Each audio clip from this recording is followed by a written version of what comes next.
डालने से जो है आपकी मिट्टी काफ़ी अच्छे भुरभुरी हो जाती है।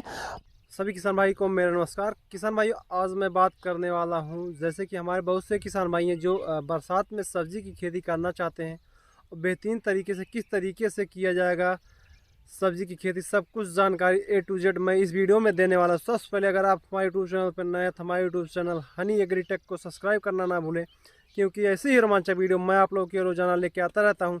आप वीडियो में लास्ट तक बने रहिएगा। तो किसान भाइयों, हमारे जितने भी किसान भाई हैं, अगर जो है इसी प्रकार से सब्जी की खेती करना चाहते हैं तो इस वीडियो को लास्ट तक ज़रूर देखिएगा। आज मैं आप लोगों को बताने वाला हूं किस तरीके से, इसी तरीके से बेहतरीन तरीके की सब्ज़ी की खेती करके आप जो है महीनों का लाखों कमा सकते हैं। हमारे जितने भी नए फार्मर हैं, जो बिगनर हैं, जो सब्ज़ी की खेती करना चाहते हैं, उनके लिए वीडियो बहुत ही खास होने वाली है। तो सबसे पहले तो बात कर लेते हैं हम, जो हमारे किसान भाई का बरसात में खेती करने के लिए सब्ज़ी की जो उनका खेत होना चाहिए, उसका जो जैसे बोला जाता है, जहाँ पे पानी का रुकावट ना होती, जिस तरीके से पानी की बरसात हो, पानी बह जाया करे, उस जगह पे खेती करने के लिए बहुत ही ज़्यादा बरसात में अहम मानी जाती है वो भूमि। तो मैं आपको बता दूं, आप उसी मिट्टी का, उस खेत का चयन कीजिए जहाँ पे आपको पहाड़ी टाइप, जहाँ पे पानी ना रुकता हो, उस जगह के खेत का आपको चुनाव करना है, जिससे कि आपको बरसात के समय वहाँ पे खेत में पानी ना रुके। अगर पानी आपके खेत में रुकता है तो आपको जो फसल होगी गल जाएगी, काफ़ी ज़्यादा नुकसान आपको झेलना पड़ सकता है, क्योंकि ये कच्चा सौदा होता है, कभी भी कुछ भी हो सकता है।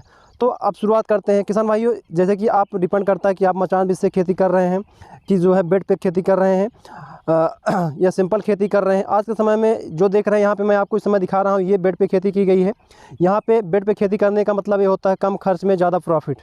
मैं भी बताऊँगा किस तरीके से कम खर्च लगता है, किस तरीके से ज़्यादा प्रॉफिट होता है।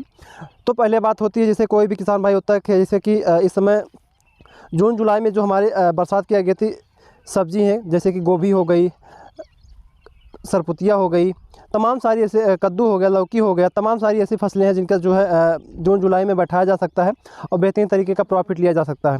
तो उसकी नर्सरी आप अपने घर पे तैयार कर सकते हैं। जैसे कि हमने अभी बहुत पहले जो है एक वीडियो बना के डाला था कि नर्सरी किस तरीके से तैयार किया जाएगा। आप वीडियो को जाके देख सकते हैं हमारे यूट्यूब चैनल पर। तो वहाँ पे मैं आपको बताऊंगा उसी तरीके से, सेम तरीके से आपको जो है नर्सरी अपने घर पे तैयार करना। अगर आपका खेत खाली नहीं है, अगर खेत आपका खाली है, तो आपको जो है नर्सरी वहाँ पे तैयार करना है। फिर भी घर पे जो नर्सरी तैयार हो जाती है, उसमें जो हमारे पौधे होते हैं काफ़ी ज़्यादा हिस्पुत होते हैं, काफ़ी ज़्यादा अच्छे होते हैं, क्योंकि उनकी कम खर्च में देख रेख अच्छी तरीके से कर दिया जाता है।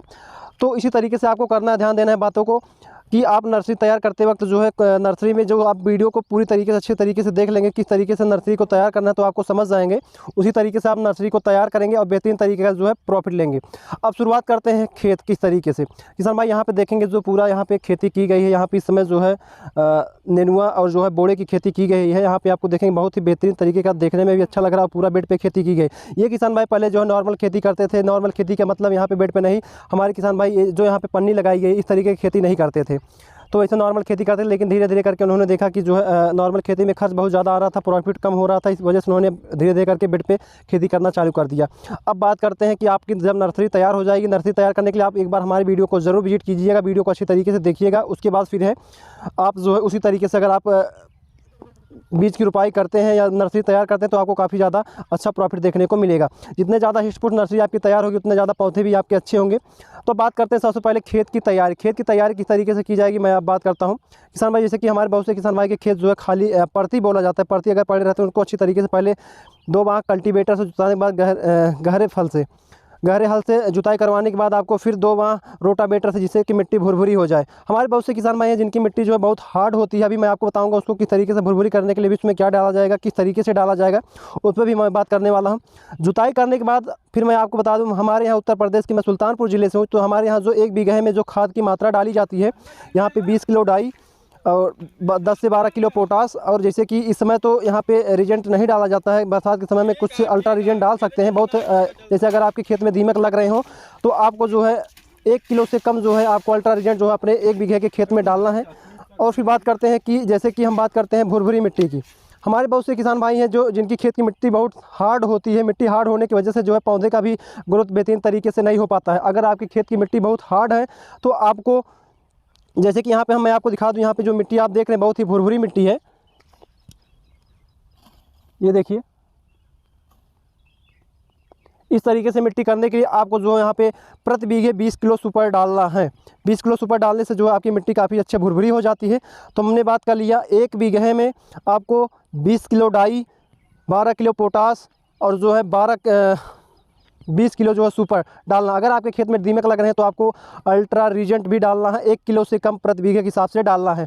अगर आपके खेत में दीमक लग रहे हैं तभी डालेंगे, अन्यथा आप नहीं डालेंगे। और फिर मैं बात करता हूं कि बेड पे खेती करने के क्या फ़ायदे हैं। किसान भाई आप देख रहे हैं जो बेड पे खेती की गई, आप देख सकते हैं पूरी तरीके से अच्छी तरीके से देख सकते हैं। मैं आपको बता दूं एक चीज़ कि बेड पे खेती करने का फ़ायदा यही होता है कि मैं आपको एकदम सटीक से बताता हूँ। यहाँ पे देखेंगे बेड पे खेती किस तरीके से की गई। यहाँ पे देखेंगे बीच में गैप रखा गया है, तो यहाँ पे इस कॉर्नर पे देखेंगे पौधा लगाया गया है और इस कॉर्नर पे भी पौधा लगाया गया है। जब इसको बेड बनाया जाता है तो यहाँ पे एक बार शुरुआती दौर में यहाँ पे जो पूरा डोज होता है फसल की, कोई भी सब्जी या लगाया जाता है उसका जो पूरा डोज होता है एक बार में ही दे दिया जाता है। उसके बाद यहाँ पे किसी भी तो उसके बाद आपको जो खेत में मल्टीविटामिन जो ये सब तमाम जो ऊपर से कीट लगते हैं उनके लिए दवा छिड़काव किया जाता है। उसके बाद ज़मीन में मिट्टी में इनकी कोई भी दवा नहीं डाल, पोषक तत्व नहीं डाला जाता। जितने पोषक तत्व हमने बताया ये पूरा जो है जब तक आपकी सब्जी की फसल रहेगी तब तक के लिए पर्याप्त मात्रा में उनका उपयोग वो अपना खुद का स्वयं से ले लेते हैं।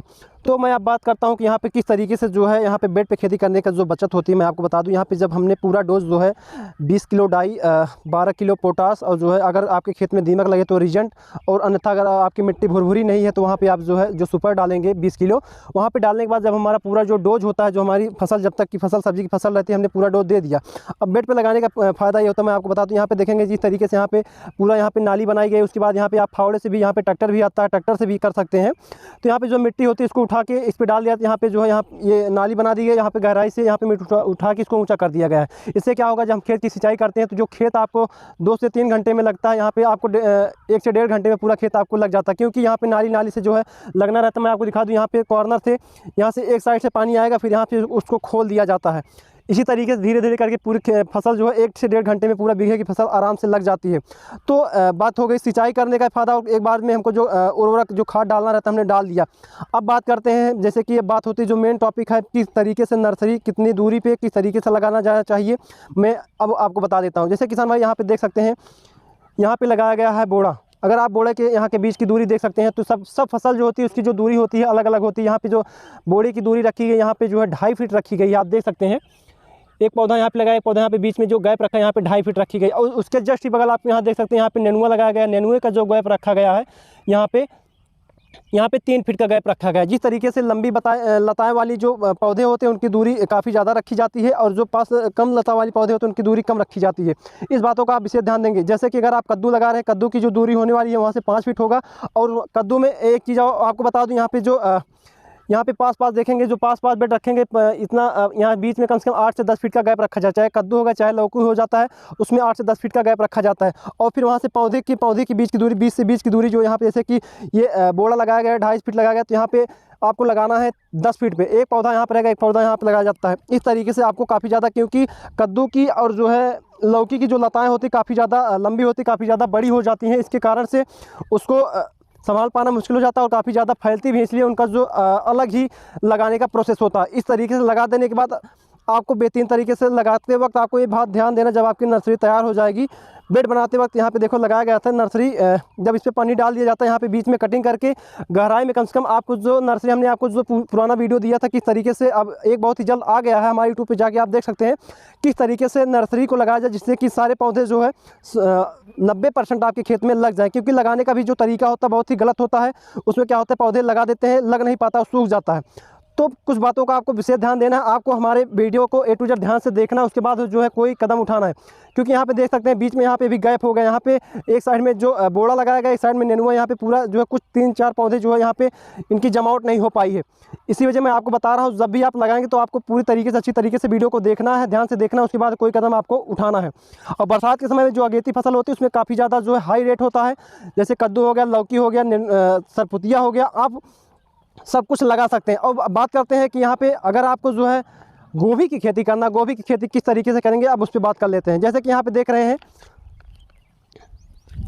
यहाँ पे 3-3 फीट का गैप पे रखा गया है।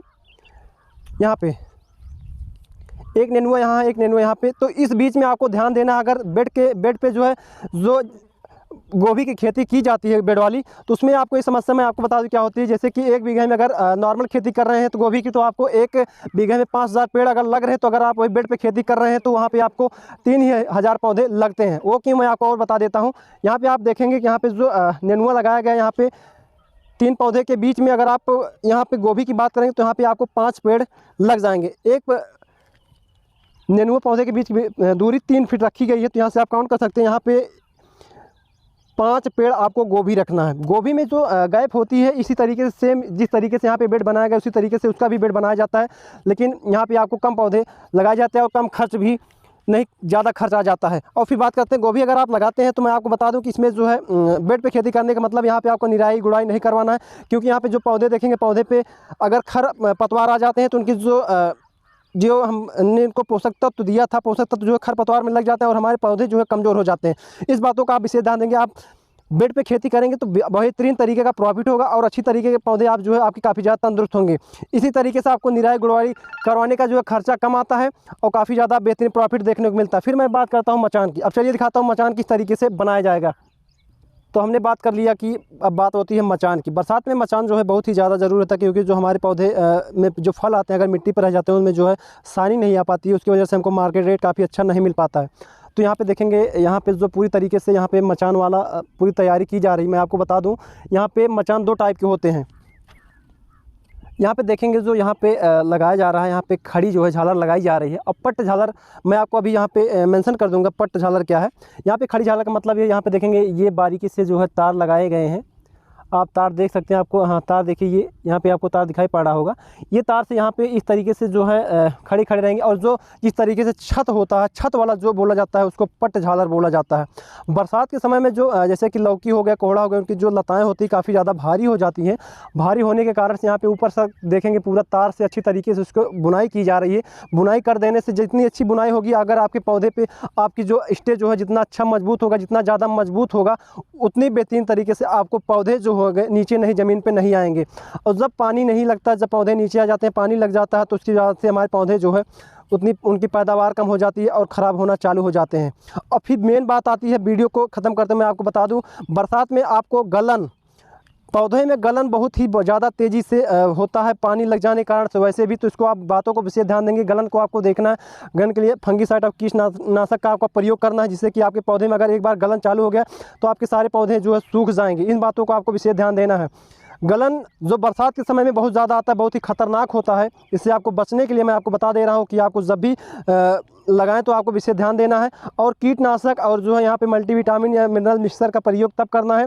आपको समय समय पे खेत में आपको जाके देना है। कौन सी कमी आ रही है आपके खेत में, ये आपके ऊपर डिपेंड करता है कि आपके खेत में कौन से कीट लग रहे हैं। हर कीट की दवा हर अलग अलग होती है। जब आपके खेत में कोई कीट लगेंगे, आप बताएंगे कमेंट करके, तो मैं आपको बताऊंगा किस तरीके से उनकी रोकथाम किया जाएगा।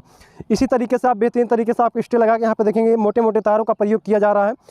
बेहतरीन तरीके से जब आपको सभी प्रकार के अच्छी तरीके से जब मचान सब कुछ व्यवस्था कर देंगे, तो उसके बाद होता है फल चालू होना, फल तुड़ाई होना। जितनी बेहतरीन तरीके से आप देख रेख अपने पौधे का करेंगे, उतनी बेहतरीन तरीके से आपको प्रॉफिट होने वाली है। जो वीडियो आपको जैसे कि हमने बताया था कि रुपाई किस तरीके से नर्सरी तैयार करने, आपको नर्सरी को देख लेना है। नर्सरी तैयार करने के लिए क्या करना है, उसके बाद फिर आपको पौधे को लगाने की जो प्रक्रिया हो तो वो भी आप जाके देख सकते हैं कि हमारे वीडियो पर किस तरीके से, मैं आई बटन में उसका लिंक डाल दे रहा हूँ, वहाँ से आप देख लीजिएगा। उसी तरीके से आप करिएगा। उसके बाद जो है आप खेती कीजिएगा। किसी भी सब्जी की खेती करने से पहले आपको इन बातों को अच्छी तरीके से जांच परख लेना, जिससे कि आपको नुकसान ना होने पाए। क्योंकि हमारे बहुत से किसान भाई जो काफ़ी ज़्यादा नुकसान झेलने के बाद जो है आज जो है बेहतरीन तरीके की खेती कर रहे हैं, वो आपके साथ ना हो। अगर आप लो बजट से स्टार्ट कर रहे हैं, तो जिससे कि आपको जो आप बजट कहीं से भी इकट्ठा करके लगा रहे हैं तो आपको डूबने ना पाए। तो ये वीडियो आप लोगों को कैसी लगी, ये जानकारी आप लोगों को कैसी लगी? अगर वीडियो आप लोगों को अच्छी लगी तो हमारी वीडियो को ज़्यादा ज़्यादा लाइक कीजिएगा, शेयर कीजिए, हमारे चैनल को सब्सक्राइब कीजिएगा। ऐसी मैं रोमांचक वीडियो आप लोगों की रोजाना लेके आता रहता हूँ। मैं आपसे मिलता हूँ नेक्स्ट वीडियो में। आज के लिए बस इतना ही, तब तक के लिए जय हिंद, जय भारत।